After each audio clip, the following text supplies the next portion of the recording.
As dusk descended over the battlefield of Ligny, the Prussian line, exhausted and battered after hours of desperate fighting, was beginning to waver. Seeing this, Napoleon seized the moment for the decisive blow. At around 7:45 p.m., after a brief but violent storm, the guns of the Imperial Guard opened fire, thundering above Ligny. The Old Guard, Napoleon's most elite soldiers, formed up for the final assault. Cries of "Vive l'Empereur" rang out as the grenadiers and chasseurs of the Guard advanced in two massive columns, supported by Milhaud's cuirassiers and the Guard cavalry. Gérard's corps joined on their left, and together they swept down into the valley of the Ligny stream. The assault was devastating. The French stormed through the burning village of Ligny, fighting with bayonets among shattered houses and walls. The Ombart farm fell first, and the Guard surged forward, clearing the streets and pushing beyond to the slopes leading up toward Bry. Napoleon himself entered Ligny with the Guard cavalry and established his post on a small mound known as La Tombe.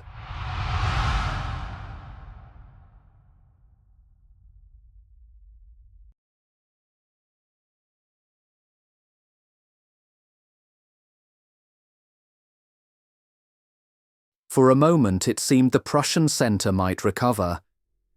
Field Marshal Blücher, ever the old hussar, galloped from his right flank and rallied his reserves. With characteristic daring, he ordered General Roeder's 32 squadrons of cavalry to charge the advancing Guard. Placing himself at their head, Blücher personally led the attack. But the French squares of the Old Guard held firm, and Milhaud's cuirassiers countercharged with terrible effect.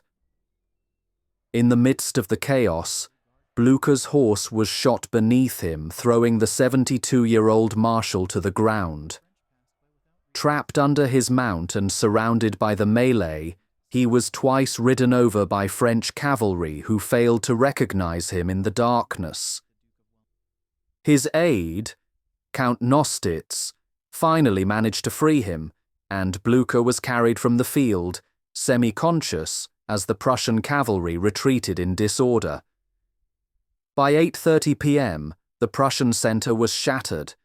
Ligny had fallen completely into French hands, and Napoleon's Guard pressed on toward the Bry Plateau. Though parts of the Prussian wings held firm, Zieten on the right retreating in good order behind Bry, and Thielmann on the left, forming a rearguard at Sombraef. The army as a whole was in retreat. The French suffered 8,300 to 12,000 casualties, while the Prussians' 24,021 guns were lost. The Emperor had triumphed. The Old Guard's attack had broken Blücher's line and secured Napoleon a tactical victory. Yet, the Prussian army, though beaten, was not destroyed.